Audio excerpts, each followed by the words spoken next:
ಅಪ್ಪ, ಗಿರಿ, ಸ್ಕಂದ, ಪ್ರಣಿ, ಕಾಶಿ, ಗೌರಿ ಎಲ್ಲಿದ್ದೀರಾ?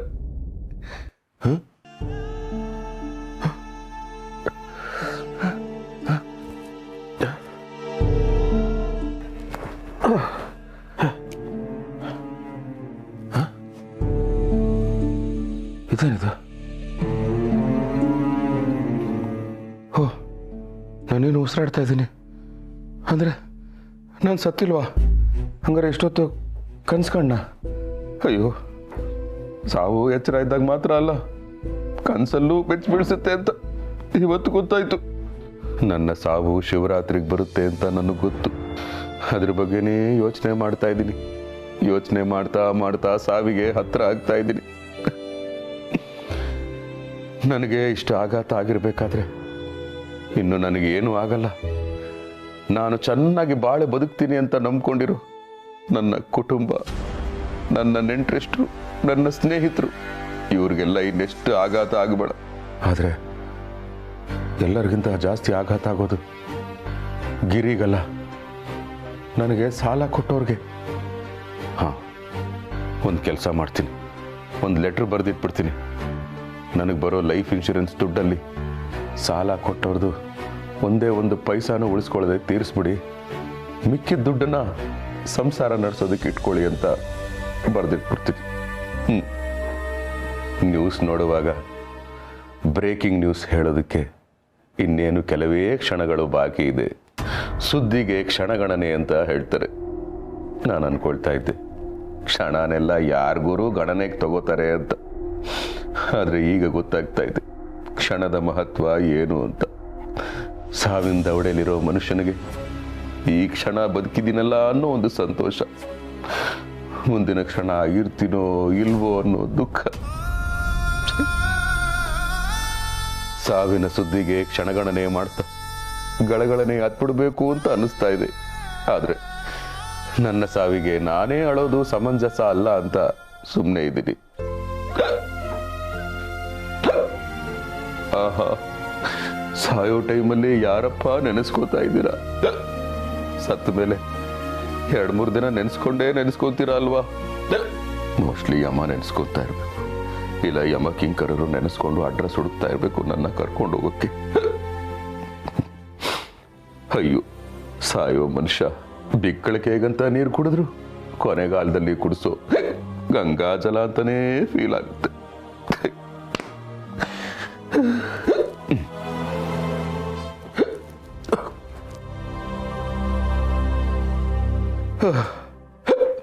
ಆಹಾ, ನನ್ನ ಹಣೆ ಬರಕ್ಕೆ ನೀರು ಖಾಲಿನ.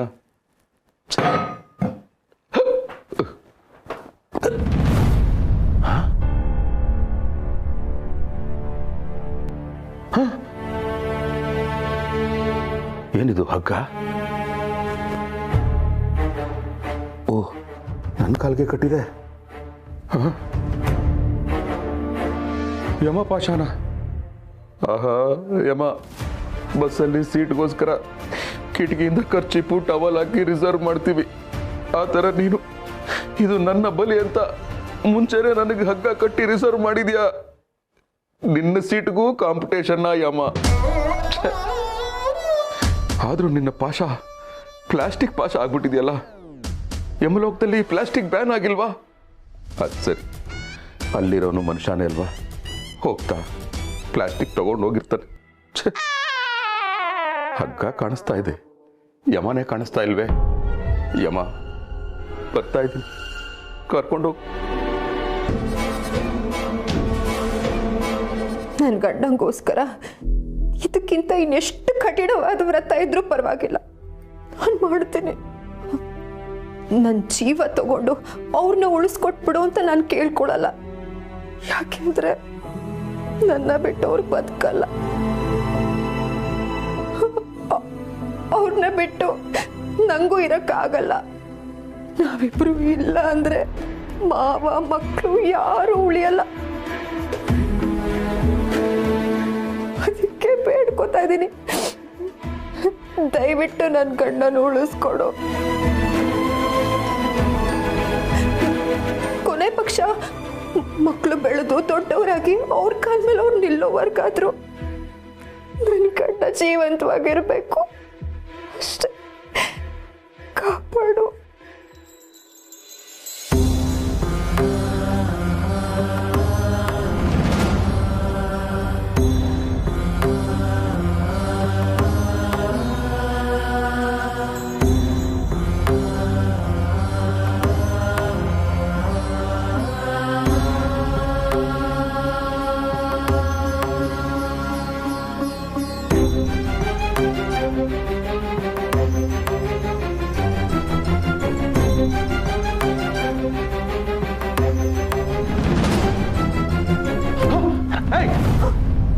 ಹೇ ಗಿರಿ, ಏನ್ ಮಾಡ್ತಾ ಇದ್ದೀನಿ ನೀನು? ಏನಿದು ಹುಚ್ಚಾಟ?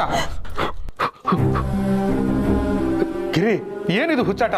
ಭಕ್ತಿ ಅನ್ನೋದು ನಿಮ್ಗೆ ಹುಚ್ಚಾಟ ತರ ಕಾಣಿಸ್ತಿದೆ ಆದ್ರೆ ಇದು ಬರೀ ಹುಚ್ಚಾಟ ಅಲ್ಲ, ಹುಚ್ಚಾಟದ ಪರಮಾವಧಿ ಅಂತಾನೆ ಅನ್ಕೊಳ್ಳಿ. ಅಯ್ಯೋ ಗಿರಿ, ಯಾಕೆ ಹೀಗೆಲ್ಲ ಮಾಡ್ತಾ ಇದೆಯಾ? ಏನಾಗಿದೆ ನಿಂಗೆ? ರೀ, ಎಲ್ಲ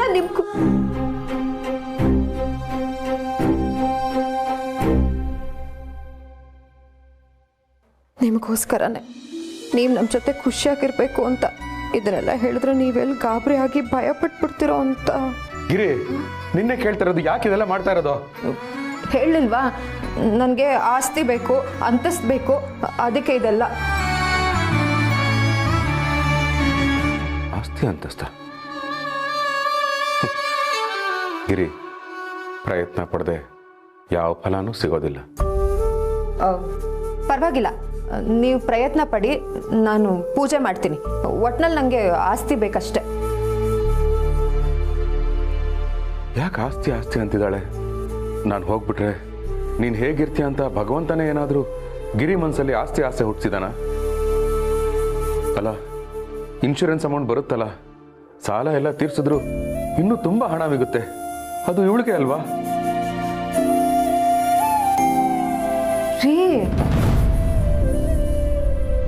ಗಿರಿ, ನಿನಗೆ ಆಸ್ತಿ ತಾನೇ ಬೇಕು. ಇನ್ನು ಒಂದೇ ಒಂದಿನ ಕಾಯಿ, ನೀನು ಬಯಸ್ತಾ ಇರೋ ಆಸ್ತಿ ನಿನ್ನ ಕೈ ಸೇರುತ್ತೆ. ಒಂದೇ ಒಂದು ದಿನನಾ? ಏನ್ರಿ ಹೇಳ್ತಿದ್ದೀರಾ ನೀವು? ಅದನ್ನೆಲ್ಲ ನಿನಗೆ ಅರ್ಥ ಮಾಡ್ಸೋಕ್ಕಾಗಲ್ಲ ಗಿರಿ. ನನ್ನ ಕಣ್ಣಿಗೆ ಕಾಣಿಸೋದು ನಿನ್ನ ಕಣ್ಣಿಗೆ ಕಾಣಿಸಲ್ಲ, ನಿನ್ನ ಕಣ್ಣಿಗೆ ಕಾಣಿಸೋದು ನನಗೆ ಕಾಣಿಸಲ್ಲ. ಈಗ ಈ ಪಾಶ ನನಗೆ ಕಾಣಿಸ್ತಾ ಇದೆ, ನಿನಗೆ ಕಾಣಿಸ್ತಾ ಇಲ್ಲ ಅಲ್ವಾ? ಹಾಗೇನೆ. ಪಾಶನ? ರೇ, ಇದು ಬಟ್ಟೆ ಒಣಗಾಕೋ ಪ್ಲಾಸ್ಟಿಕ್ ಹಗ್ಗ. ಇದು ಯಾವ ಸೀಮೆ ಪಾಶ? ಪ್ಲಾಸ್ಟಿಕ್ ಹಗ್ಗನ? ಇದು ನಿನ್ನ ಕಣ್ಣಿಗೆ ಕಾಣಿಸ್ತಾ ಇದೆಯಾ? ಮತ್ತೆ ನನ್ನ ಕಾಲಿಗೆ ಯಾಕೆ ಕಟ್ಟಿರೋದು? ನಾನೇ ಕಟ್ಟಿದ್ದು. ಇದು ಇನ್ನೊಂದು ತುದಿ ನನ್ನ ಕಾಲಲ್ಲಿದೆ ನೋಡಿ. ಯಾಕೆ? ಅದು ಅನ್ನಿಸ್ತು, ಕಟ್ಕೊಂಡಪ್ಪ.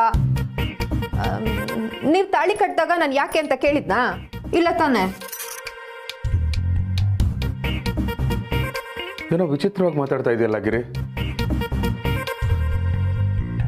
ಹೋಗ್ಲಿ ಬಿಡು ಗಿರಿ, ನಂದೊಂದು ಆಸೆ ನೆರವೇರಿಸ್ಕೊಡ್ತೀಯ?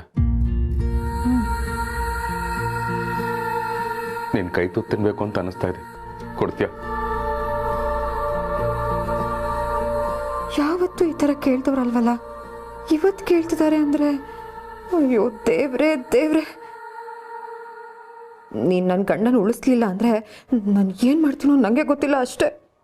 ಗಿರಿ, ಕೈ ತುತ್ತು. ಅಯ್ಯೋ ಅಷ್ಟೇ ತಾನೆ, ಬನ್ರಿ ಬನ್ನಿ.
ರೇ, ಇವತ್ತು ನಿನ್ನ ಕೈ ತುತ್ತು ಬೇರೆನೇ ರುಚಿ ಇದೆ.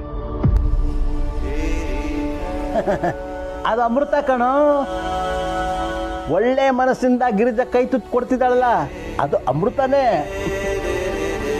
ಒಂದು ಕ್ಷಣಕ್ಕಾದರೂ ನಾನು ಕೊಡೋ ಕೈ ತುತ್ತು ಅಮೃತ ಆಗಬಾರ್ದ? ಆಗ್ಲಾದರೂ ನನ್ನ ಗಂಡ ಉಳ್ಕೋತಾರೇನೋ ಅಂತ ಅನಿಸ್ತದೆ. ಭಗವಂತ,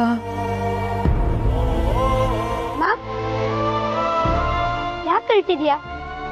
ತುತ್ತು ಖಾರ ಆಯ್ತಾ? ಖಾರ ಆಗೋಕೆ ಅಮ್ಮ ತುತ್ತ ತಿಂದಿಲ್ವಲ್ಲ?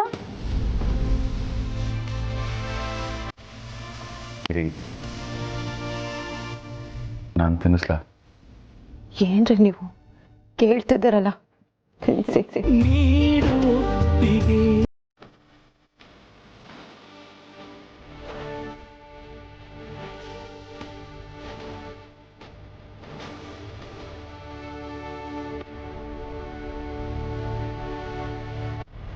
ನೀನು ತಿನ್ನುವಾಗ ಅಮೃತ ಆಗ್ಬಾರ್ದ ಅನಿಸ್ತು, ಆದರೆ ನಾನು ತಿಂತಿರೋವಾಗ ವಿಷ ಆಗ್ಬಿಡ್ಬಾರ್ದ ಅನಿಸ್ತಿದೆ. ನಿಮ್ಮನ್ನು ಬಿಟ್ಕೊಡಕ್ಕೆ ನನಗೆ ಆಗಲ್ಲ ರೀ. ನೀವಿಲ್ಲದೆ ಇರೋ ಜೀವನ ನನಗೆ ಬೇಕಾಗೂ ಇಲ್ಲ.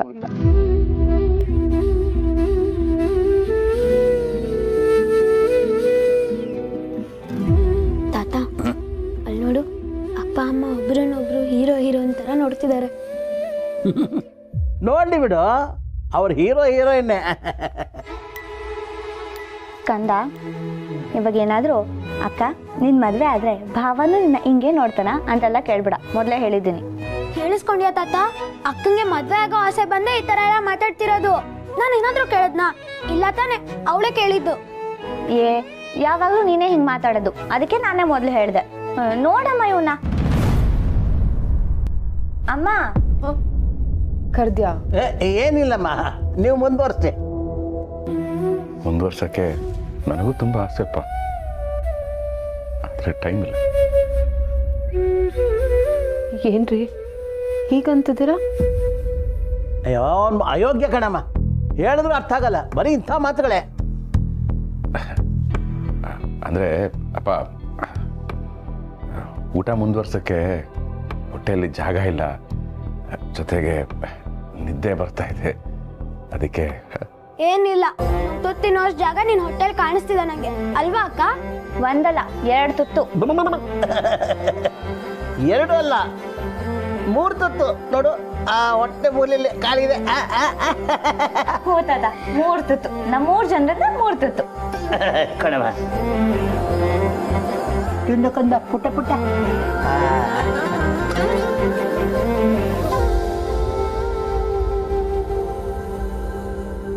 ಯಾವತ್ತೂ ಆಗದೆ ಇರೋದು ಇವತ್ತಿಷ್ಟೆಲ್ಲ ಆಗ್ತಿದೆ.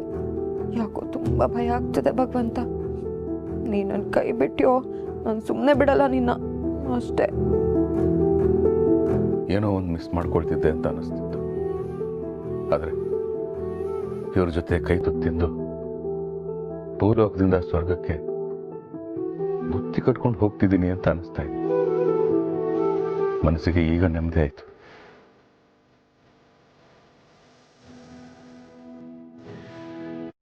ನಾನು ಹೋದ್ಮೇಲೆ ಇವರು ಬದುಕೋಕೆ ಏನೇನು ಬೇಕೋ ಎಲ್ಲ ವ್ಯವಸ್ಥೆನೂ ಆಗಿದೆ.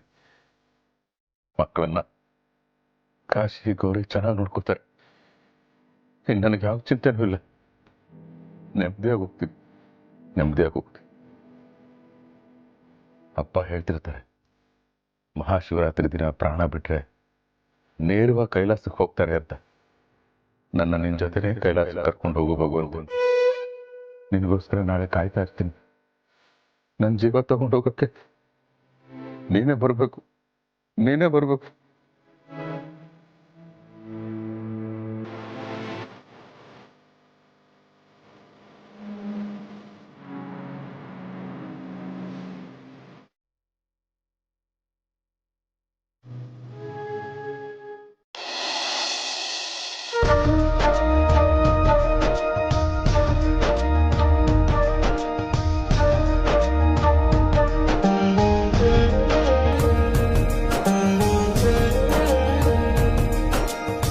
ರೀ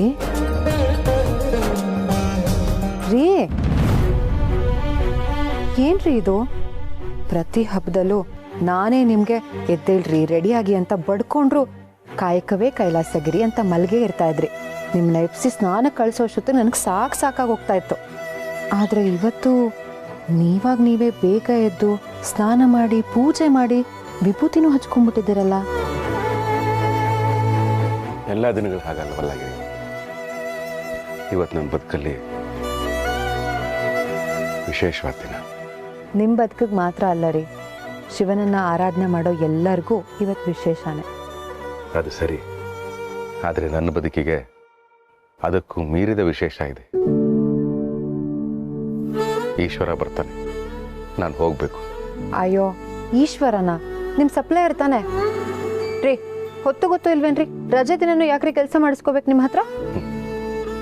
ತಾಯಿ ತನ್ನ ಮನೆಗೆ ಮಾಡೋ ಹಾಗೆ, ತಂದೆ ತನ್ನ ಮಕ್ಕಳಿಗೆ ಮಾಡೋ ಹಾಗೆ, ಯಜಮಾನ ತನ್ನ ಕರ್ತವ್ಯಗಳನ್ನು ಮಾಡೋ ಹಾಗೆ ಈಶ್ವರ ತನ್ನ ಕೆಲಸ ಮಾಡ್ತಾ ಇರ್ತಾನೆ.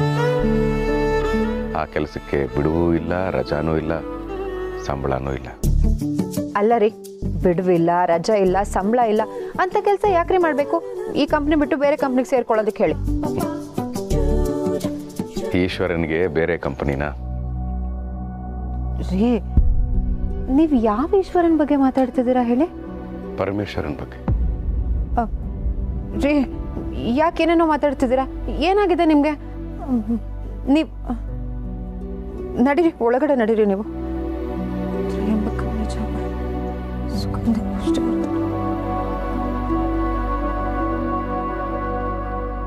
ಭಗವಂತ, ಭಗವಂತ, ಆಗ್ಲಿಂದ ಕಾಯ್ತಾ ಇದ್ದೀನಿ. ಯಾಕೆ ಭಗವಂತ ನನ್ನ ಕರ್ಕೊಂಡು ಹೋಗಕ್ಕೆ ಇನ್ನೂ ಬಂದಿಲ್ಲ?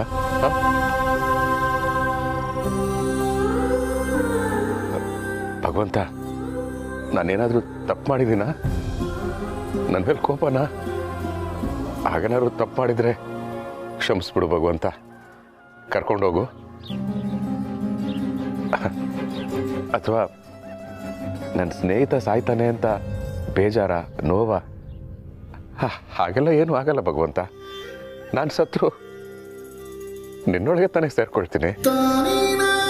ಹಾ, ಅಪ್ಪ ಹೇಳ್ತಾ ಇರ್ತಾರೆ, ಶಿವರಾತ್ರಿ ದಿನ ಸತ್ರೆ ನೇರ ಕೈಲಾಸಕ್ಕೆ ಹೋಗ್ತಾರೆ ಅಂತ.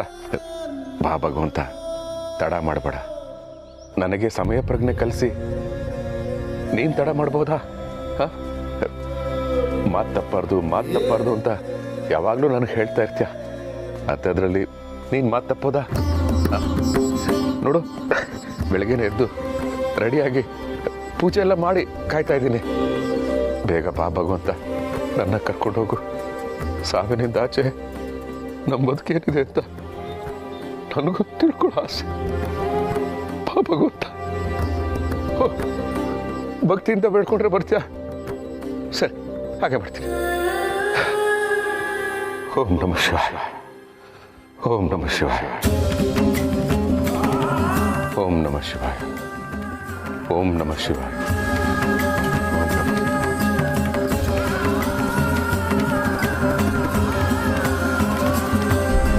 ಯಾಕೆ ಭಗವಂತ ಬರ್ತಾ ಇಲ್ಲ? ಸರಿ, ಇನ್ನೂ ಶ್ರದ್ಧೆಯಿಂದ, ಇನ್ನೂ ಭಕ್ತಿಯಿಂದ ಬೇಡ್ಕೊಳ್ತೀನಿ. ಹಾಂ ಹಾಂ.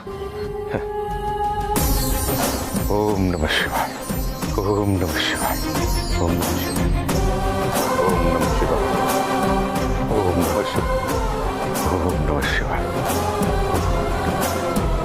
ಓಂ ನಮಃ ಶಿವಾಯ, ಓಂ ನಮಃ ಶಿವಾಯ.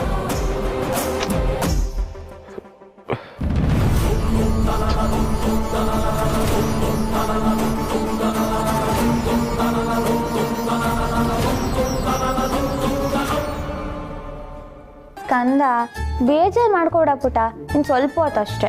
ಸ್ವಲ್ಪ ಹೊತ್ತು ಅಂತ ಇನ್ನೇನು ಸಂಜೆನೇ ಆಗೋಯ್ತು, ಸನ್ಸೆಟ್ಟು ಆಗೋಗುತ್ತೆ. ಕಂದ, ಏನ್ ಗೊತ್ತಾ, ಹಬ್ಬದ ದಿನ ಉಪವಾಸ ಮಾಡಿದ್ರೆ ದೇವ್ರು ನಾವು ಕೇಳಿದೆಲ್ಲ ಕೊಡ್ತಾನಂತೆ. ಊಟ ಹಾಕೋ ಅಪ್ಪನ್ ಕೇಳಿದ್ರೇನೆ ಕೊಡ್ಸಲ್ಲ, ಇನ್ ಊಟ ಬಿಟ್ರೆ ದೇವ್ರು ಕೊಡಿಸ್ತಾನ? ಹಾಗೆಲ್ಲ ಮಾತಾಡಬಾರ್ದು ಕಂದ. ನೀನು ಹೇಗಿಡ್ಬೇಕು ಅಂತ ನನ್ಗೆ ಅರ್ಥ ಆಗ್ತಿಲ್ಲ. ಉಪವಾಸ ಅಂದ್ರೆ ಏನು ಹೇಳು? ನಂಗೆ ರಾಮನ್ ಬಗ್ಗೆ ಲೆಸನ್ ಇದೆ. ಸೊ ವನವಾಸ ಗೊತ್ತು, ಬಟ್ ಉಪವಾಸ ಗೊತ್ತಿಲ್ಲ. ಕಂದ, ದಿನದಲ್ಲಿ 1 ಹೊತ್ತು 2 ಹೊತ್ತು ಇಲ್ಲ 3 ಹೊತ್ತು ಊಟ ಬಿಡೋದನ್ನ ಉಪವಾಸ ಅಂತಾರೆ. ನನಗೆ ಎನರ್ಜಿ ಕೊಡೋದೇ ಊಟ ಅಂದ್ಮೇಲೆ ಊಟನ ಯಾಕೆ ಬಿಡ್ಬೇಕು?